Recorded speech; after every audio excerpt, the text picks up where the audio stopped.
All right, up here sounding like Shirley Chisholm, unbiased and unbossed. Unbossed, unbiased. We in the building, ladies and gentlemen. It's two members of the Life Gang Avengers of Current Culture. It's me, of course, Lamont Tyson. The living legend Larry done went and cut off his curls. Damn, I don't know what to say, man. Did you put them curls in a bag and you're gonna make you a James Brown wig? Man, I'm gonna spin them out and make a sweater and give it to somebody. Just some real creepy person on the internet who wants that. Nah, man, I just threw all that crap away. Well, I can tell you who you can hand that bag to. You can hand it to Robin Hood because I got a bone to pick with them. Ooh, yeah. I got They a did bone. you dirty. I got a bone to pick with them, and they know I represent them. I go hard for them. I stand by them. I'm trying to get in partnership with them. But what happened today? I'm hurt by Robin Hood. And ladies and gentlemen, if you're just now finding me and Larry for the first time, Larry has a tech channel. If you want to get some of the best tech reviews you can find on the planet Earth in well-spoken English, check out his channel. Check that man's channel. He reviews everything. As soon as I get a chance, I'm going to let him review my Tesla. I'm going to add that to his list. I'm looking forward to that. I might review your child. Hell no, man. No. I'm going to review Baby L. Baby L has figured out a way to dominate you entirely. Baby L has figured out a way to take Lamont Tyson, internet superstar, and basically control him from the inside and the outside. Oh, she doesn't even speak yet. That's how powerful this overlord is. She does not even speak yet. All she says is, and everything drops. You used to see, you remember those cartoons back in the day when someone was carrying something and they just drop it and all you see was a puff of smoke behind them as they jet off? That's Lamont. Yeah. His baby. Well, I mean, even Thanos was a little weak for Gamora, but look who popped in the building, ladies and gentlemen. It's the big homie T-Stream. That studio of yours is looking better and better, and you've only had it for 2 days. What's up, brother? I know, man. I'm trying to manipulate some things, man, and work some things out, man. Actually, hope maybe in a couple of days I'll have it fully ready, studio ready. So yeah, that Donald Trump mask in the background is crazy. Oh man, it's hard. Man, that ain't no Donald Trump. That thing ain't orange enough to be Donald Trump. What you talking about? I can see if he had a pumpkin with hair back there or something, but no, man. But ladies and gentlemen, let us get to the meat and potatoes of this live stream tonight. We've got several things we're going to cover. We've got the Queen. Oh man.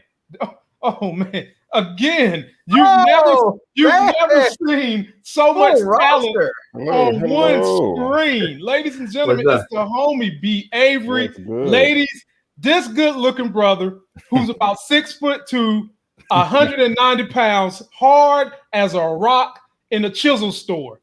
He's single. He's single. He's ready to mingle, and he's a YouTube superstar. Subscribe to his channel. My brother B. Avery, what's up? What's going on, man? How you doing? How y'all doing? How's everybody in the chat? What's going on? What's up, my guy? Doing all right. Everybody up here doing better than me because I am extremely hot with Robin Hood, and we're going to discuss it. But the rundown we got tonight, fellas, we've got a couple of trailer reviews. We've got Queen Sugar trailer review. We've got Mortal Kombat trailer. The only problem is B. Avery's going to know the truth. The other fellas might not know the truth. And then we got to talk about the young lady that's going to play Michelle Obama in the biopic. And of course, ladies and gentlemen, I want to start this one out by the hottest story of the day. And that's what's been going on in the stock market, dealing with GameStop, AMC, BlackBerry, Nokia, Bed Bath & Beyond, and Big Commerce. And the perfect place to start is with GameStop. Now, I want you guys to take a listen to one. I like this entrepreneur. He's not quite my favorite, but listen to what he had to say, because he done something I always tell people to do if you don't want to risk all your money. Buy a call or a put. He bought a call last night on GameStop for $115, pulled his money this morning before the market opened, and made away with $500,000. Take a look at it. Yeah, man. Yeah, man. Here we go. Next guest. He tweeted on Tuesday that he'd gone long through call options. Chamath Palihapitiya is the CEO of Social Capital. He joins us now on the phone. Chamath, thank you for being here. Hi, Scott. How are you? I'm good, thanks. So you tweeted yesterday that you bought $115 calls in GameStop. Can you tell me what your position is as of this very moment? Yeah. Can I tell you a little story before all of that, or no? Why don't you tell me that first, and then we'll go from there. So this morning I woke up after spending all last night in Wall Street bets, reading about all of this stuff. I ended up closing up my position this morning, and I wanted to announce that I'm taking all the profits that I made, plus my original position. So I'm going to take $500,000, and I'm going to donate to the Barstool Fund for Small Businesses. But I really want to tell you, beyond the $500,000 donation or the money that I invested, which was, not a huge amount in the grand scheme of that stock or the entire market, what I learned, because I think what I learned over the last couple of days is important for everybody that's watching CNBC. And that is? I think that what you're seeing is essentially a pushback against the establishment in a really important way. You have a lot of people, and I would encourage anybody who is dismissive of this thing to go into Wall Street Bets and actually just read the forums.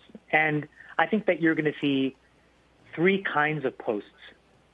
The first kind of content are a lot of people doing some incredible fundamental diligence on companies, trying to think about long-term value. And in my opinion, many of them are doing as good and, frankly, a better job than a lot of hedge fund analysts that I work with.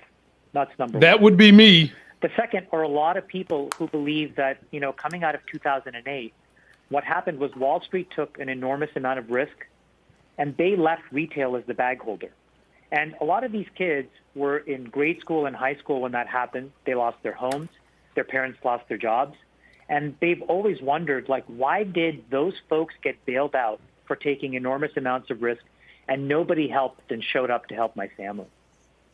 And then the third thing is a realization that instead of having idea dinners or, quiet whispered conversations amongst hedge funds in the Hamptons, these kids have the courage to do it transparently in a forum. And I'm not saying all of it is perfect by any means, but I think it takes an enormous amount of faith in the system to be that transparent, to talk about things, and then for each individual to make their own mind up and to do things, whether it's to buy and to sell.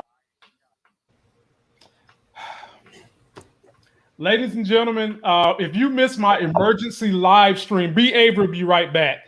If you missed my emergency live stream, I went live this morning at about 10 a.m. to break down how I would play all the moves that was put into Wall Street Bets, ladies and gentlemen.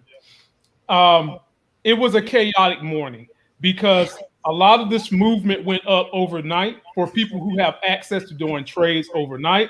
Most retail investors don't have that access. So by the time we got in, it went haywire. Webull, Robinhood, TD Ameritrade, Thinkorswim, which is TD Ameritrade, and Charles Schwab trading apps, and E-Trade, I heard from E-Man, was all shut down because everybody was flooding the internet trying to mess around with AMC and GameStop. It got so bad that TD Ameritrade said that they're going to put limits on what you could do with the stock. Now, I do have a direct problem with that because if you go to a Vegas casino and you have $1 million, they're going to let you blow all your money. They're just going to let you blow it. I don't like when you start getting in here trying to put restrictions on capitalism. If somebody wants to take their savings and risk it, by all means, let them do it. Now, my issue with Robinhood, I'm an investor who goes by the fundamentals. And what we're seeing with GameStop is not based on the fundamentals. The fundamentals tell you that the stock should be valued no higher than $33, and the stock is damn near $350.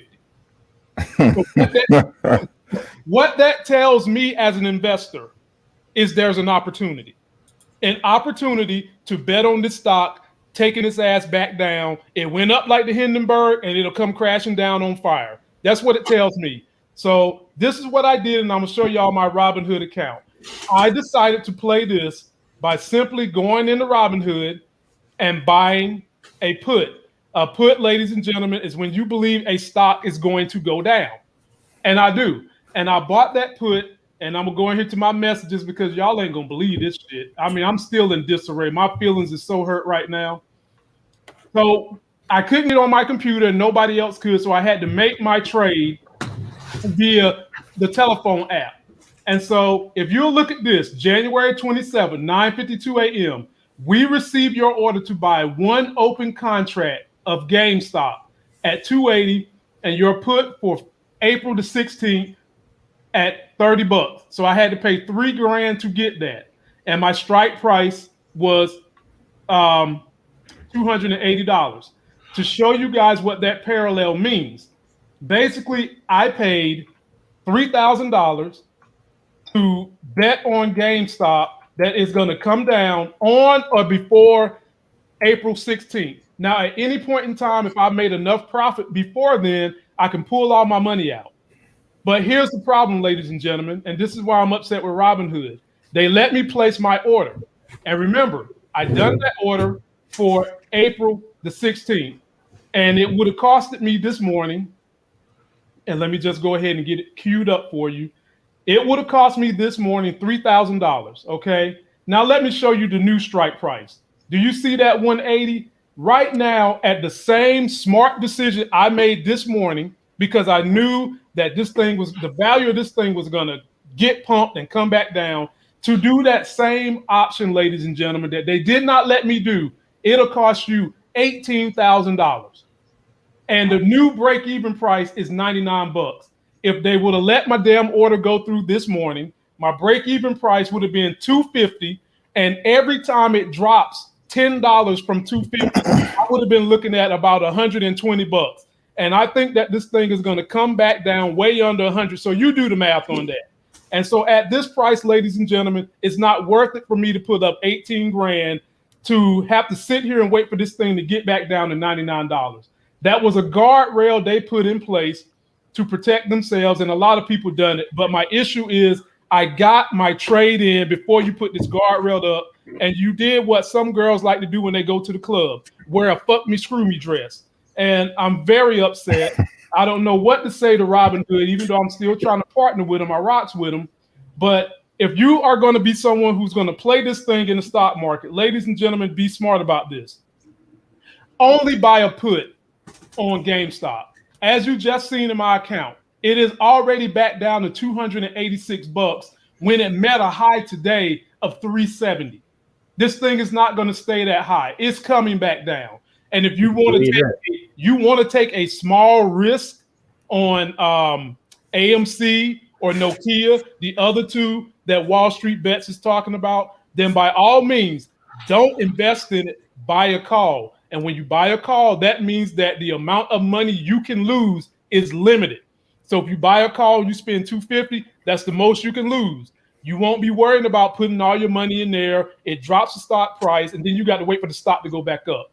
Having said those things, this was an amalgamation of Silicon Valley versus Wall Street. That's what it boils down to.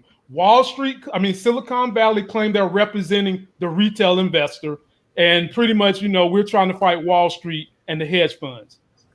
You didn't let none of you guys that have brokerage accounts that went down, you didn't allow the retailers to win.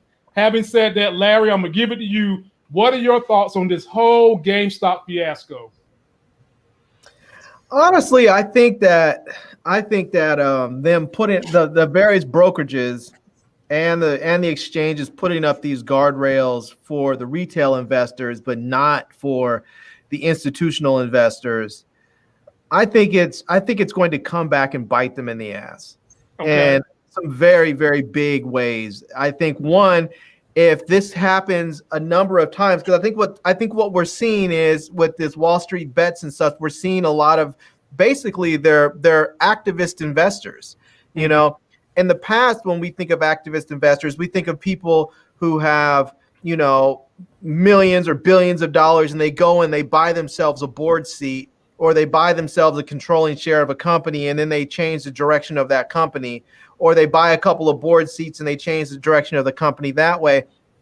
What I think we see here are people saying we can actually go ahead and adjust the stock price. We can do things to adjust the stock price of this particular company, and we can burn the short sellers. I mean, I was reading an article today saying that short sellers had lost $2.8 billion on GameStop over this. And so I think that if the brokerages and the exchanges start putting all these guardrails on for retail investors, but not for the institutional investors, what you're going to see is them doing this more and more with different companies, and eventually it's going to lead to regulation, not just on the retail side. It's going to lead to regulation of the exchanges and the brokerage houses, so that the federal government will simply step in, the FTC will step in and have to say, no, you can't do this. You can't allow these institutional investors to come in and continue to trade like this,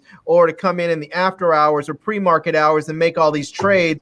And then when the money's good during regular market hours, you shut all the retail investors out by putting a pause on it or pulling the brakes. Absolutely. You can't do that, you know? And so eventually you're going to, really what they're doing right now is they're trying to protect themselves on GameStop, and they're pissing all these investors, these activist investors off. And so, yeah, maybe they pull their money out and then they go run over to AMC and do the same thing on AMC. And then maybe they do it on Nokia, and then maybe they do it on whatever other stock that they have in mind. And maybe they go and do it with Hertz or BlackBerry, like you were mentioning, all these other stocks that they might do this with. And eventually Wall Street's not going to be able to keep up. And it's going to change the mindset of how these investors start to think. When you have a big move, they're not going to know if it's real, or if it's an organic move, or if it's something else. They can look at all the fundamentals, but there are some companies where the fundamentals don't match up. I mean, they were talking about GameStop. You were saying GameStop should be, based on the fundamentals, should be trading at about $30 a share, and it's at $300 something right now. I think it's come down on after hours. But you can say the same thing about Tesla. Based on the fundamentals, that company should be trading at less than $100 a share. Well, that company, I gotta defend them, because that company is an outlier, because they're basing their evaluations of Tesla based simply on that it's a car company, when Tesla is not just a car company, it's an energy company. And if you was evaluating them as an energy company, it still wouldn't be an $800 stock based on valuations, but it would be at least $500 if you was evaluating it as an energy company. And with them, you can believe in the things that they're doing for the future. Okay, I get you. And regardless, Tesla's way overvalued. Yeah. And it's by probably double. I'll be generous and say that it's overvalued by twice as much. So maybe the actual price of it should be around $400. That's still way overvalued. And what's happening is that there are other companies out there as well that are way overvalued. And I think what's gonna happen is they're gonna piss these people off. They're gonna do it again and again and again and again. And if they don't find a meaningful way to deal with these folks, you're going to end up with regulation that's going to hurt. That's going to hurt everyone. It's going to hurt the institutional investors and the retail investors. It's going to hurt everyone. Right. Now, let me pass it to T-Stream so that we can stay on time. Let me just say this one last thing, Lamont.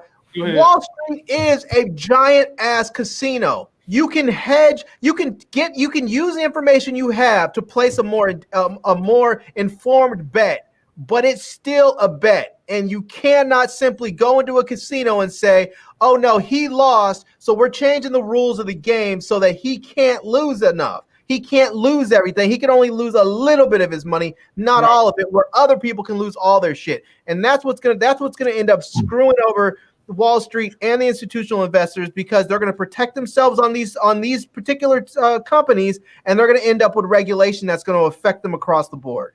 All right, so T-Streams, what you see on the board right now for everybody that's watching, this is AMC in my Robinhood app. And I told you guys, I bought Robinhood. They didn't let me do my put on GameStop because I guess that would have made me too rich too quickly. But they did let me buy a call on AMC. You guys can see I bought a $6 call. And as of right now at the close, I've already made $450. And I bought this call at 1 o'clock today. T-Strings, I give the floor to you. Yeah, I somewhat agree with Larry in the sense that I think it's going to end up bringing on a lot more regulations to be able to control this type of practice. But I guess my biggest concern is this practice, does it have the potential or the capability to create some type of bubble that once it's actually, bust, that it can cause some devastating life circumstantial changes and people financial accounts that's trying to invest in these particular companies. And and if so, then I guess too, then that goes more to the side that in order to control this, they'll probably end up adding more regulations. I sort of hate the fact that they didn't let you get your put in. That would have been nice. You could have came up there and party, man. Lord have mercy. Lord have mercy. Well, B. Avery, I don't per se want to ask you about the stock aspect, but I know you're just now starting to invest. So I just want to know, when you see all this mania going on around the stock, what does that make you feel? What do you think when you see all that going on as you're starting your investing career? It makes me a little nervous. Seems a bit unstable. There's just too many unknowns. And I saw your live that you did earlier today, and I was kind of already thinking of what you said. To just sit on the sideline, take notes and just kind of figure out what's going on. Don't just try to jump in and on some get rich quick mindset, because I think you'll end up losing. So I'm just trying to take notes and soak in what I can. But it does seem like it's all over the place. So. I don't. With the little I know, I don't think you should participate unless you know what you're doing. You are extremely experienced, advanced. So, yeah. So, well, the only thing I got left for you guys in terms of stocks, me and Larry, we do the Monday morning quarterback show on Sunday night for your stock plan, and this week we talked about everything that was having earnings calls, and everything me and Larry have said, Every single prediction we said that the analysts sat there and saw has come true.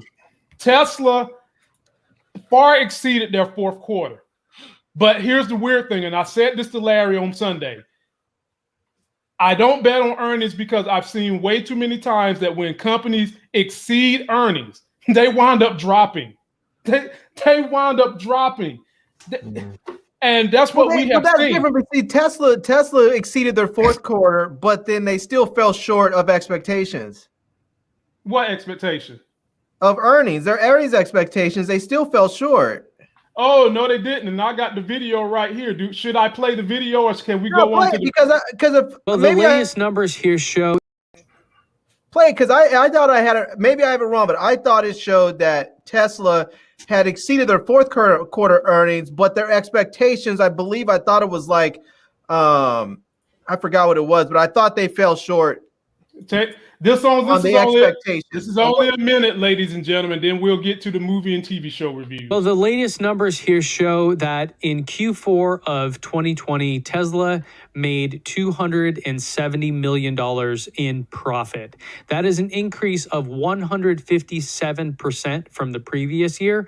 And for the year, for the 4 quarters that passed, all of 2020, they actually raked in $721 million in profit. Congrats, team. That is a tremendous job. And as you can see on the chart here, that is 6 quarters in a row now of profitability, with 8 out of the last 10 being profitable. And going all the way back, I keep in this older history here just so you can see kind of all the way back in 2012 when they're building the Model S, boom, it gets delivered, and all of a sudden we see a profitability. Then you're building out the Model X and then the Model 3. And so you can just kind of see exactly how these things trend. But right now they've been able to keep it kind of above here, showing showing a profit for the past 6 quarters and the first time for an entire year straight. So tremendous work. In terms of revenue, let's switch this over. You can see on the chart again, it's just continuing to go up and up. There were a couple dips in the past year or so, but overall we're near $11 billion, 22% increase from the previous quarter and 46% year over year growth. Tremendous growth on the revenue side as well. And for gross profit, once you look at that, it's really just 0.1% above last quarter, so not a ton. But year over year, you're looking at almost 50% year over year growth. I still think they didn't meet the estimated. I still don't think they met what their estimated earnings were supposed to be. I think they beat last quarter, but I think they were still estimated to have higher earnings and didn't meet them. We'll see. It was good. But you know who else? Who beat their earnings that I said was going to was Levi Strauss. Oh my God, man! If you don't stop talking about them damn tight ass pants, want to look like Brett Favre. Oh no, he wear Wrangler. My bad. Oh my God, do people still wear Levi's? Man, I'm wearing Levi's right now. B. Avery, when the last time you wore some Levi's? I've never wore a pair of Levi's before ever. There you have it. We're moving on, ladies and gentlemen. I might get up here and go live tomorrow to talk about what's the aftermath in the stock market. You just got to keep those notifications turned on because I get so whenever the baby take a nap, I just jump on up here and go live and drop it to you fresh. So, B. Avery, have you ever seen the show Queen's Sugar? I have not. I've heard of it before, but I haven't seen it. Well, what's up? Larry T. Strings, have y'all seen Queen's Sugar? I've never seen it. Okay. And I think watched the first season and then I stopped because it's sad and sappy. And for those of you who also want to know who else wears Levi's, our resident Queen Bee, financial Queen Bee, Tressa C says, I wore Levi's today. So there you go. Me and Tressa C rocking our Levi's. Ain't nobody messing with that killer. Remember, that's the same girl that told us she know where to hide the bodies. That ain't and she probably be wearing Levi's and her 6-inch heels when she hiding the body. So ain't nobody worried about that. Here we go. This is Queen Sugar season 5. My wife has decided that she wants to review this show. Some of y'all love her commentary, especially when I antagonize her. And there's a lot of things I'm going to antagonize her about in this show. But this is the trailer, and we'll discuss it. So, ladies and gentlemen, just be prepared for a Tuesday night live stream with me and Crystal. I don't think any of my compadres are going to be able to join. B. Avery first. B. Avery, just one of your thoughts on the trailer. That's all I want to know. It don't matter if you've never seen it. Just did that trailer do anything for you? I mean, it seemed very warm and heartfelt, I like the song choice they had, in the background, and that's where that warm feeling came. I mean, it seemed like something that I may find some enjoyment with, but I can't say that I'm being real polite right now. I can't say that I'm like over the moon excited for it, like I would have to be convinced to watch it, to be honest with you, but it don't seem horrible. No, it's not horrible. Man, I'm gonna give it a T-string. We're gonna say Larry and his crazy opinion for last. I think T-Strings might have it for me. I'm seeing that look on his face. I might not even need to say anything. Well, I'm just I'll be the black sheep right now. It do give a homely, in touch with current events type feel. Is not my particular cup of tea. I'm into action and stuff like that. If it's good to see people fall in love. It's good to see people working in the fields and talking about the struggle. But I try to get away from all of that. And so when I'm watching the tube, I don't think anything like that would just hold my interest. If I did watch it, it would probably just a glance in order to see what it's about. But it doesn't give me that, man, I can't wait till that start. I'm checking that out soon as it come out. I don't get that vibe from it. The kind of vibe I get is like if I watch it, it'll start being nostalgic of, all the bills I done had to pay and all the hardships that I done went through. And I'm definitely trying to get away from that. So I don't know. I'm gonna say that for the people that, you know, I'm sure it has its audience. You know, I've been asked several times about the show. I've never seen it. Honestly, I don't think I've watched anything that came on. You know, just to be perfectly honest. But you know, hey, to who it's for, that's who it's for. But for me, I don't think it's for me. All right, Larry, the floor is yours, and it's Mortal Kombat after this. Man, I'm about to go Mortal Kombat on this show. Man, come on. I feel like just watching that trailer, I feel like I need some Prozac or some, what's that depression medication? That stuff. Man, this is the saddest, sappy, sad sack show. I watched the first season, and I don't think I saw a single smile in that first season. It was so damn depressing, and it looks like it is just getting worse. It's like somebody is taking an emotional dump all over you when you watch this show. It is, I mean, I get it. Ava DuVernay, fantastic filmmaker. I think she is just saying, you know what? I have all this in me, and I'm going to put it all on you. I'm dumping it all out so you can have it because I don't want it. I'm telling you, you watch this show, you will be depressed after every single episode. There is nothing happy on this show. It is just sadness after sadness after sadness. And yeah, I can't deal. So I was like, come on. I have a question for those that have seen it. So like, what are like the high points or the climatic scenes? Is there like any action? It's slow, it drags on. It's like, I mean, as much as I hate the representation of Black folks in The Chi, at least there was some good stuff in there. There were some parts that made you kind of want to have fun and smile. You got to see Emmett act a fool a little bit, have fun with himself and deal with his girl problems and get through stuff and grow up a little bit. Man, this show is just sadness after sadness after sadness. So don't do it to yourself, man. Don't do it. Now, finally, let somebody who has seen all seasons of the show with his wife give you guys some real information. This show, yes, the tone is somber, but it does have some happy moments. It has some triumphs. And people know I have been extremely critical of anything that Tyler Perry makes, as well as the OWN station. I've been critical. So that should tell you that if I'm watching the show, it has something that grabs you. So basically, you've got the Bordelon family.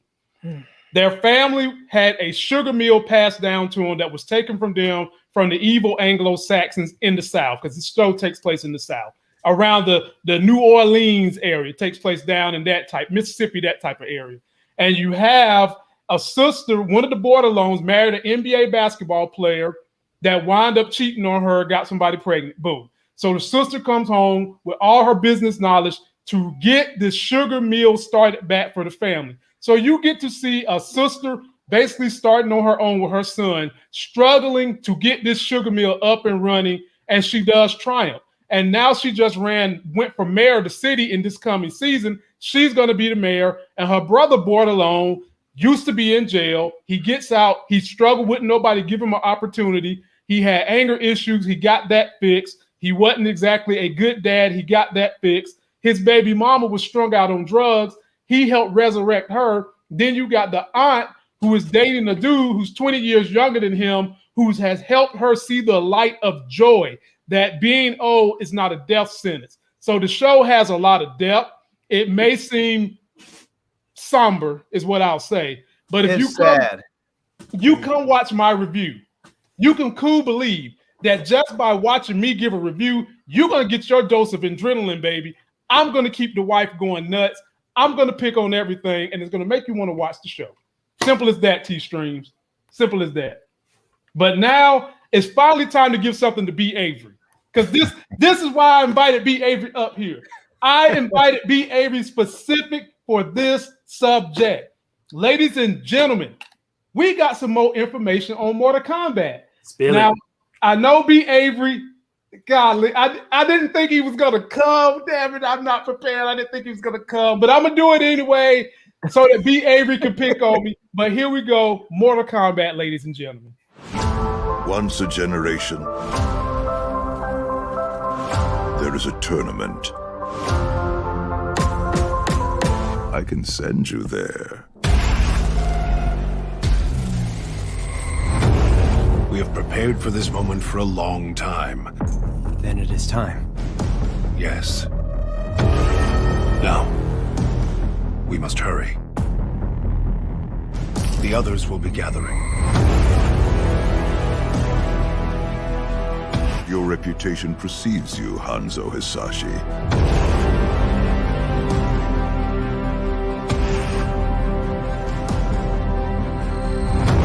If one realm wins the tournament 10 times, they will have the right to merge with the other. And rule as they see fit.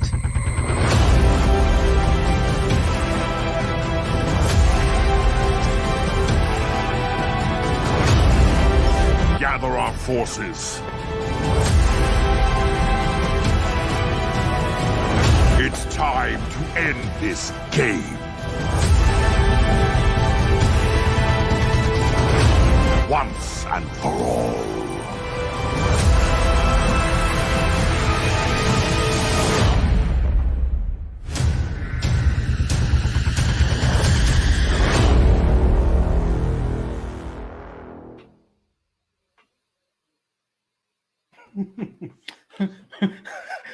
Avery, that looks way better than the trailer we saw before. B. Avery, go ahead and say what you want to say. I know what you're gonna say. Whoa. What I'm gonna say? I know what you're gonna say, so go and say it because I know you know. You know the secret. So go and tell the fellas the secret. I mean, I don't know if we're on the same page, but yeah, that's a fan trailer. Exactly. Okay, That's what I was gonna say. yeah. I was gonna try to trick the boys, and then B. Avery popped up here and just messed up my whole show. Damn it. So yeah, that's just a number of cut up scenes and footage from different material from the past decade or so. You know, I was gonna say that's a way better trailer than the one we saw before. But what we do have is new set footage that B. Avery dropped me. So we'll start with this one. Looks like Scorpion.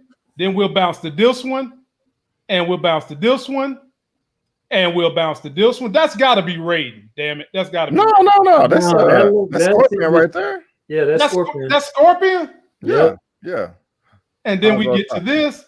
Okay, so B. Avery, it's all you. Tell us about these new set footages.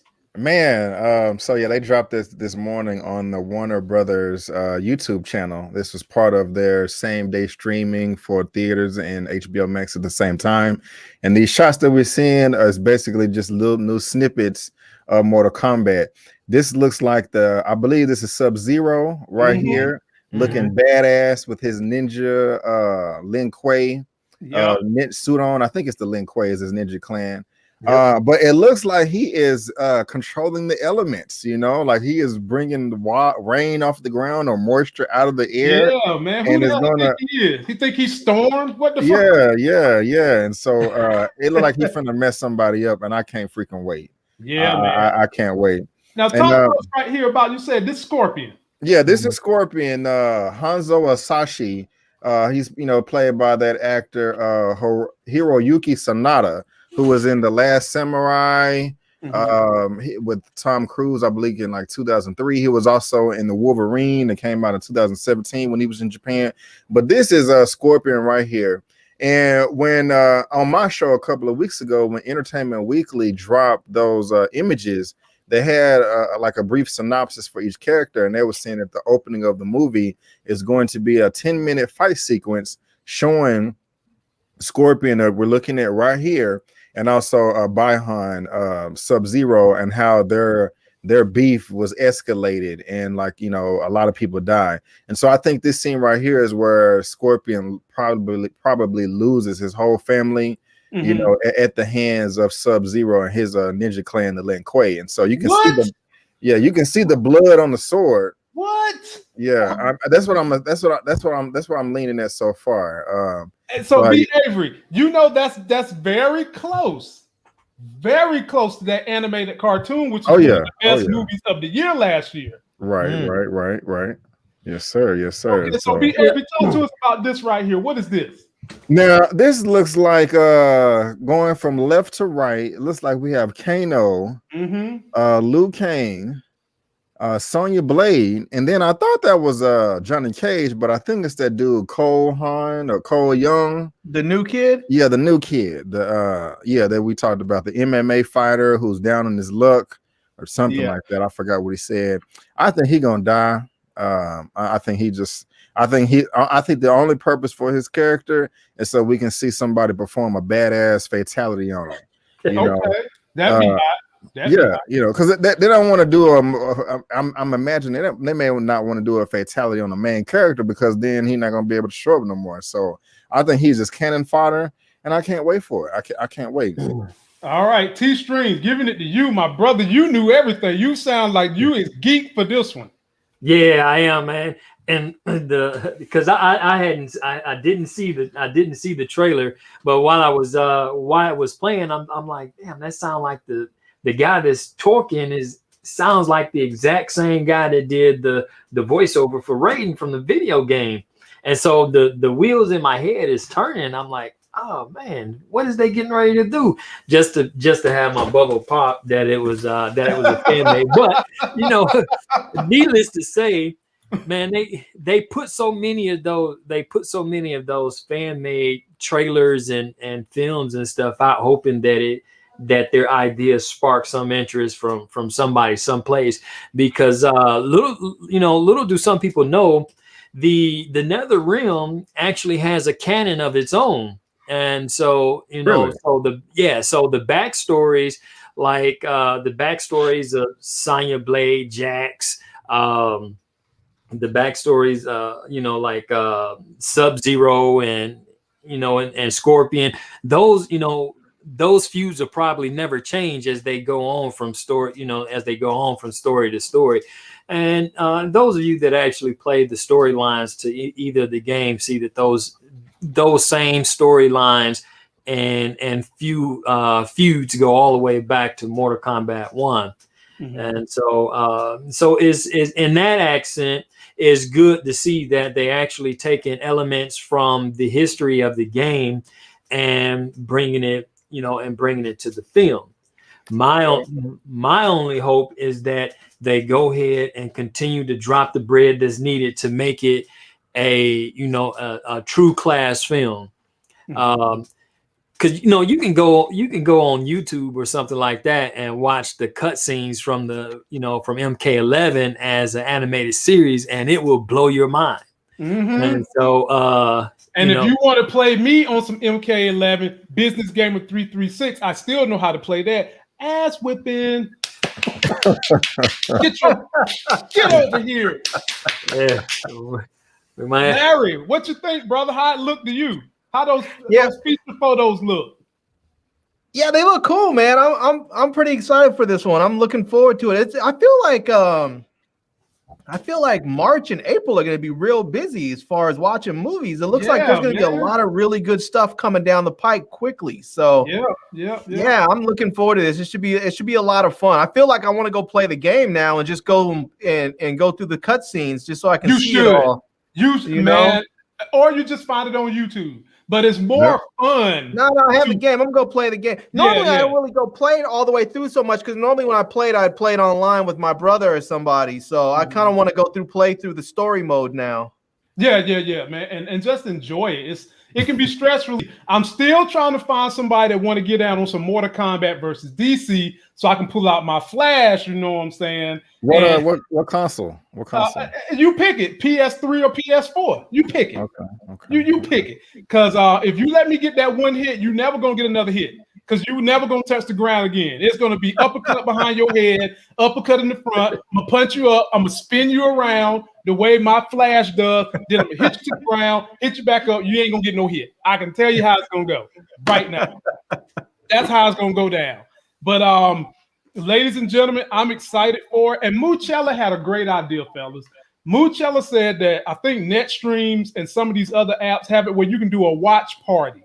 And she suggested that we should do a watch party one day for one of these big movies or one of these big shows, that we can have a couple of people in here to just kind of talk about some things when there's a slow moment in the movie. So I've got her. She begged, fellas. She begged hard, and I forgave her for her just pure insolence. All about power. Just her damn insolence and her zeal, her dereliction of duty against me and Professor Carey. But she's back in my good graces now, and we're going to Professor who? You mean Professor- Lock and Key? Oh, here we go. Lock and Key. Oh my God, y'all got him singing. Lock and Key. Moving right along, fellas. Moving right along. Golly, y'all done brought this man into this stuff. He was an innocent young man when we first met him. Now look how y'all done turned him around. Turn him around. Say that's I'm pass this out. That's TaylorMade 313, PlayStation 4, PlayStation 5. I'm on that Call of Duty, Mortal Kombat, King of Best. Oh, so okay. Go ahead and send me a request. Okay, I got look, I keep pen and paper handy for all y'all know. Okay, it's gonna be some. We might have to get this on tape. Yeah, I don't get a chance to play that much, man. But when I do, I'm good. I'm good to pass out some thrashings here and there. Hey, I want to see it. I want to see it. All right, so we're gonna move on to the next one real quick. And B. Avery, I'm gonna ask you: are you familiar with this actress right here? Jayme Lawson, Lion, I think. You got it, Jayme Lawson. Well, she is about to. She's about to be in the next Batman movie. Correct.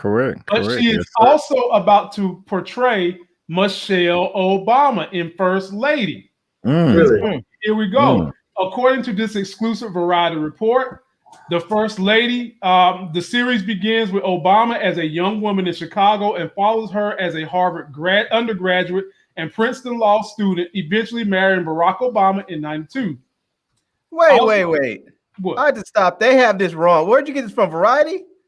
Yeah, no, I think I got this from Shadow and Act, and they got it from Variety. Yeah, well, they need to go back and do a little fact check, and they had that wrong because Michelle Obama went to Princeton undergrad, went to Harvard Law School because Princeton doesn't have a law school. I'm just saying.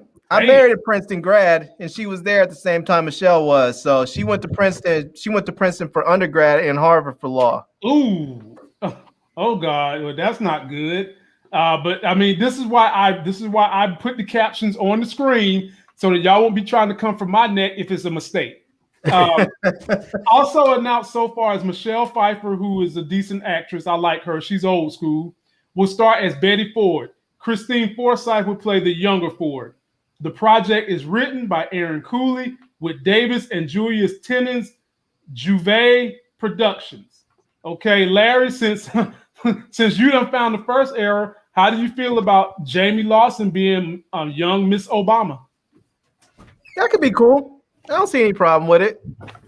Okay. I don't really know her as an actor, so I can't really say anything about her. I mean, but looks-wise, she's pretty, So I guess we'll just have to see how it turns out as far as the story. So yeah, I guess so. So B. Avery, how do you feel about Jayme Lawson playing young Obama? I think it's absolutely perfect casting. I think she has the age. She was just in a movie that came out a couple of weeks ago called Farewell or More. And I think she did a great job in it. I think she's like right around like 20, 21, 22 years old. And so if I read that correctly, if this movie is going to cover Michelle Obama from the ages of 15 to 30, I think this is absolutely perfect. New up and coming young actress. This will be like her third credit after the Batman. So yeah, this is super dope right here. T Streams, how you feeling about this young actress? Yeah, man, I think it's a good choice. I'm actually able to see some similarities too, like in the hard cheekbones, facial structure, and things like that, skin tone. So I think it's a good job, who they chose, and everyone loves Michelle. I'm excited to actually, see the movie as well, as long as it's not Lifetime-ish.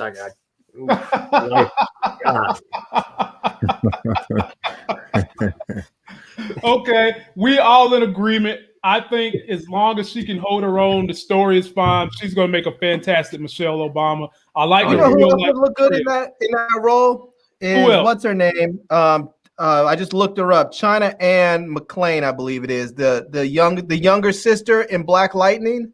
Mm-hmm. I think she would have been good in that role too. Yeah, I think she would. But I think this chick, she's going to do fine too. Right. Yeah. Right. All right, last story, fellas. Then we are up and we are out of here. Well, it seems like they're going to make the 15th edition of Tomb Raider. Oh my. I'm down for it.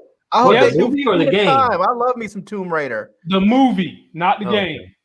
Both. And guess who's going Put to out be two, writing? do 2 and 2, and put out the game, a new version of the game with the movie, and then do the same thing for the next movie. They're probably going to do that. Well, Misha Green is going to be doing the new Tomb Raider. Y'all know her famously from Lovecraft Country. Yes, the sir. same girl that played the last Tomb Raider is going to be coming back. And here's the report. Since Larry found an inaccuracy in the last one, let's see if he can find another inaccuracy in this one. All right. Larry. Misha Green, the co-creator of Underground, which I like, who also adapted and helmed Lovecraft Country at HBO, is continuing her push into the big screen. Ooh, spicy music. She will helm the next Tomb Raider installment for MGM, which will also see Alicia Vikander return. Not much else is known about the film. It would be Green's feature directorial debut. She write the flick as well. Aside from this, she sold the film, The Mother, to Netflix, which she wrote, and is producing the film Cleopatra Jones, which will be with Warner Brothers, and The Gilded Ones. How do you pronounce that girl last name, B.A.B. Vikander? Vikander first appeared in the role in 2018 with the titular film, which grossed $250 million globally. This film will be released via MGM's United Artists releasing, while Warner Brothers will distribute it internationally, meaning it will be on the app if we still under Corona. I'm going to give it to you first, Larry. What do you think about Misha Green and the next Tomb Raider? I mean, it could be fun. I mean, we've seen what she can do with Lovecraft, so I mean, it could be fun watching her on a feature. I mean, they've always had a little bit of a darkness to Tomb Raider because it's supposed to be that way, And as we've gotten into the more recent Tomb Raiders, I feel like even though they're still fairly light, they've been getting a little bit darker and darker as we go, which I think is appropriate and probably more true to the game. Yeah. So okay, I can get with that. B. Avery, what are your thoughts? I am loving this. I love Lovecraft Country. I like what Misha Green did with it. So with her jumping on board with this, I think it's only just going to be positive for the whole franchise. Mm-hmm. I mean, yeah. What do you think about Alicia Vikander as Laura Croft?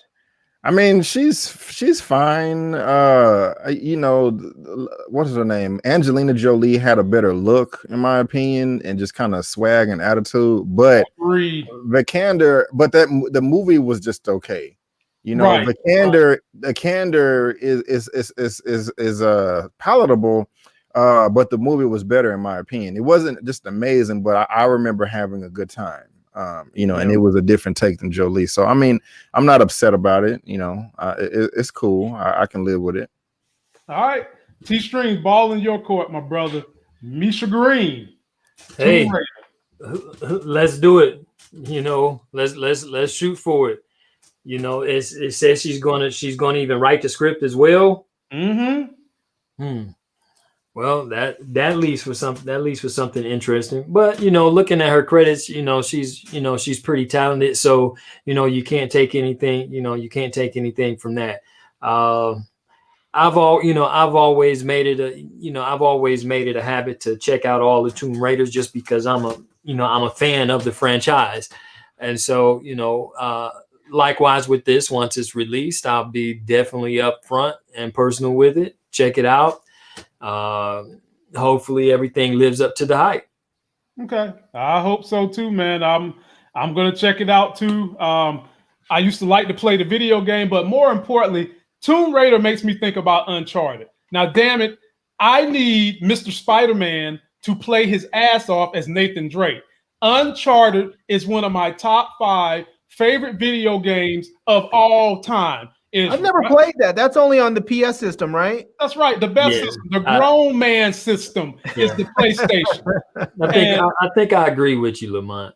Well, T-Street, you're a grown man. You know what I'm saying? You know, it's the grown man system. That's a pretty cool. You heard something about them trying to convert that over to a film or something? Oh yeah, that's old news. T-Streams. Your boy that plays Spider-Man is Nathan Drake. Interesting. They done dropped set photos and all that, but I don't know where they're at in production right now.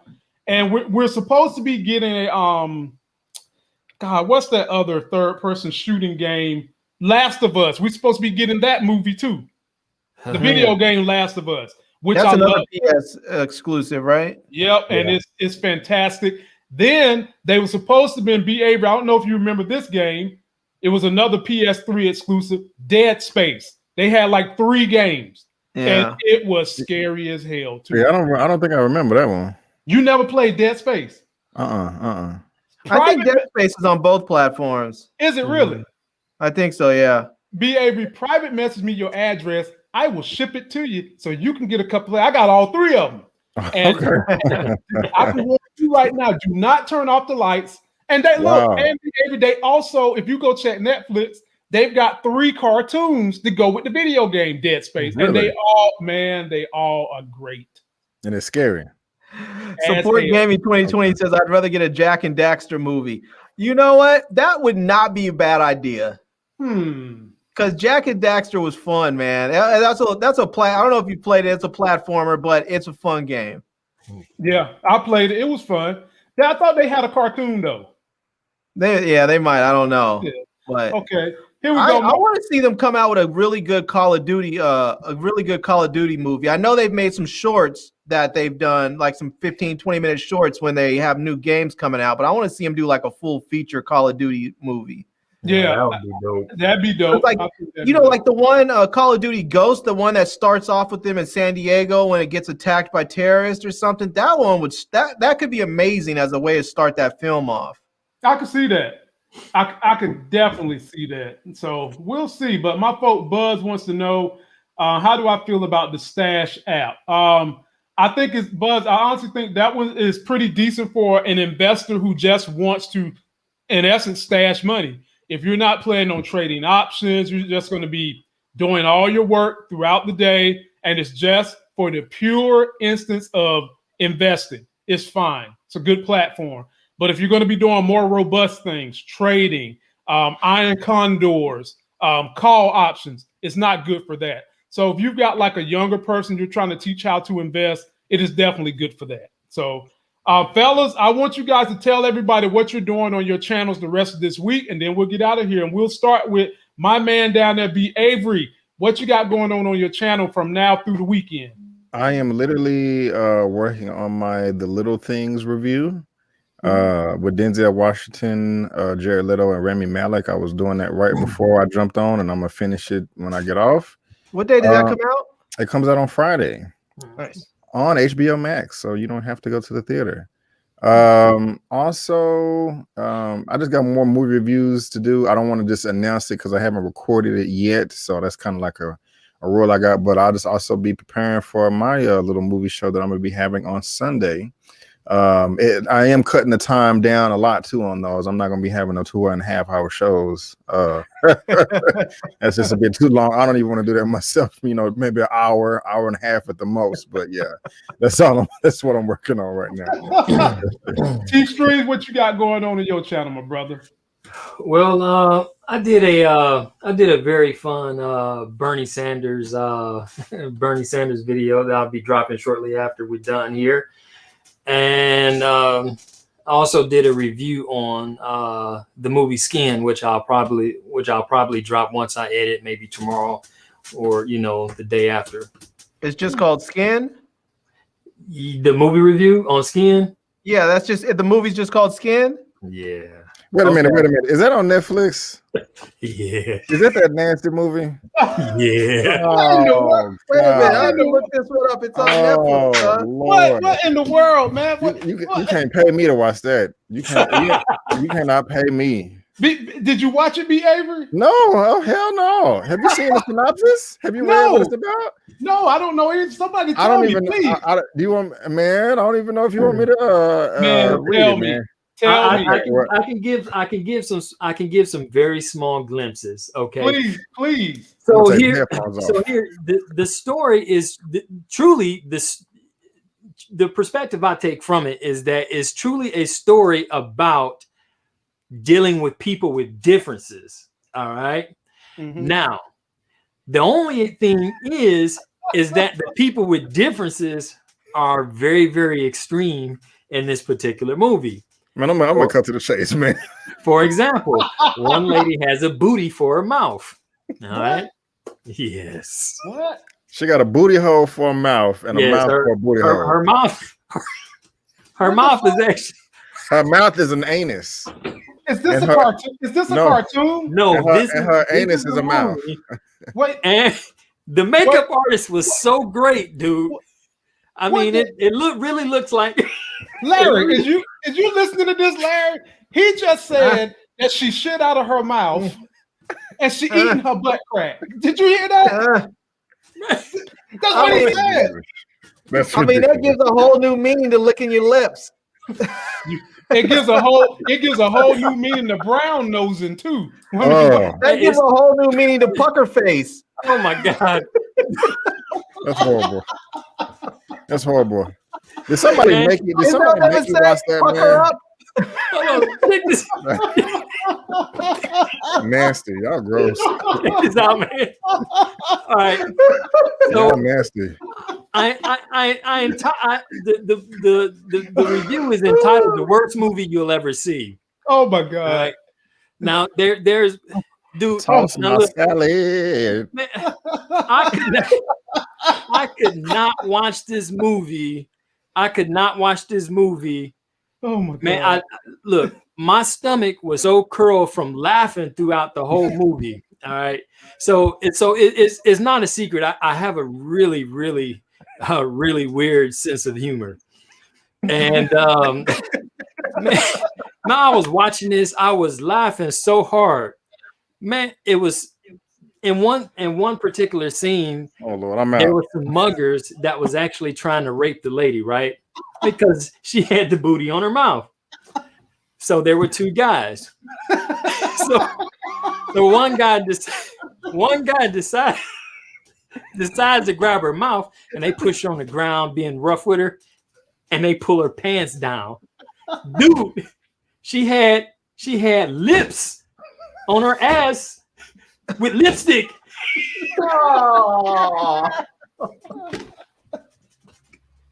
That's horrible. The people that made this movie are going to hell. They probably already done been there. Man. Dude proceeded forth and she bit him. What? On the butt. She got teeth down there too, T-Street. What is she, a piranha? Yeah, so that's how she eats. So she takes the tube and go like this, and then you hear it going gook, gook, gook. Oh. Okay. Good night, y'all. I'm out. Okay. It's a really weird video. It's a really weird movie, but dude, I swear to God, man, I swear, every scene, I was laughing so hard. God. You know, I couldn't help but show anybody that came to my house, whether it was my mother-in-law, whether it was my brothers, my dad, whoever came over to the house. I'm like, oh man, you guys to see this. Look. And it was just like, it's so weird, man, that it's hard to actually comprehend that somebody would take the time and create a film like this.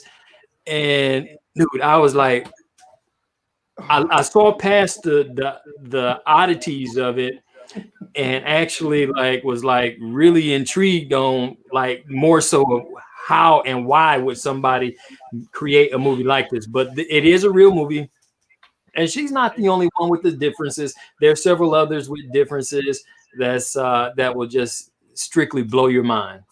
Okay. All right, Larry. I wasn't expecting us to go there, but there is no way you reviewing any tech that's going to be as destructive as that movie sounds. So tell us what you got going on your channel the rest of the week, man. My God, my abs hurt, man. Golly. Man, I'm reviewing some stuff. I have some new stuff I'm going to review. I have a new flashlight that someone sent me. This cool little flashlight here. That's it's 4,000 lumens, so it's ridiculously bright. I mean, it's that bright. It's crazy. But that I've just, it's the typical stuff people send me, some microphones, some lights and all that. But I've just been watching stuff. I've been actually taking a little time and watching some movies and TV shows this week and last week. And this weekend I watched We Can Be Heroes on Netflix with my niece, which was a lot of fun. It was a cool movie, which actually had what's her name, Priyanka Chopra in there, and what's his name, Pedro something or the other. I can't remember his name now. Mm-hmm. But both of them were in there. It was a fantastic show. And what else? There was something else. There was something else that I was watching. Oh, the one that you and B. Avery. I know. I see the light reflected off it. The show that you and B. Avery had suggested I watch, the Avengers Mightiest. What is it? Earth Mightiest Heroes. Yeah. So I watched the first season. I'm about 9 episodes into the second season, and it's really good. We told you. Yeah. We told you. Look, whenever I tell you a show has opening music that is so good, I can work out to it. It's a classic. Mm-hmm. It's a classic. And then they just went and Larry, they just went and fell the hell off the map and did that other Avengers series, which is okay. Don't get me wrong, it's okay, but it is nowhere near as good as Earth's Mightiest Hero. Right. Yeah. I'm at the episode. I'm at the part where they're just defeating the Krulls. So, Okay. Oh man. I'm gonna go back and just watch the first 2 episodes when they had to take on Graviton. Man, oh my goodness. Yeah. Oh my goodness. But that song, Behavior, you're right. That song is catchy. They do the song and then Avengers Assemble. Yeah. Yes. Yeah. We try to tell you, Larry, it dropped hard. For anybody that want to know what we're talking about, the Avengers Earth's Mightiest Heroes, the cartoon. Yes, ladies and gentlemen, damn it, we said it. The cartoon on Disney Plus. Check it out. That's going to do it for all of us tonight. Don't forget to like the video. A like helps us get the algorithm moving. Subscribe to everybody's channel up here. All their links is in the video description. Let's send them a super chat. Yeah. Can we get a super chat before we go? Well, I mean, y'all ain't got a super chat tonight. I'm fine. Some people been hitting me up on my Patreon because of the stock tips I'm giving them. So some people go over there and hit me up too. So I'm fine with that. So y'all just stay tuned. I might jump up here live tomorrow, depending upon what craziness is going on in the stock market. I've already just got word before we get out of here, fellas. Gamestop is dropping like a rock, a hot rock. And until that next Sex is Hell video, we'll see you. Booty mouth. God damn it. Super chat. There we go. Yeah. We appreciate you, my friend. My Levi Queen coming through. The Levi Queen. I'm gonna leave her a message. Thank you, Levi Queen. Thank you. It's just so nice. And we are out. Okay, peace.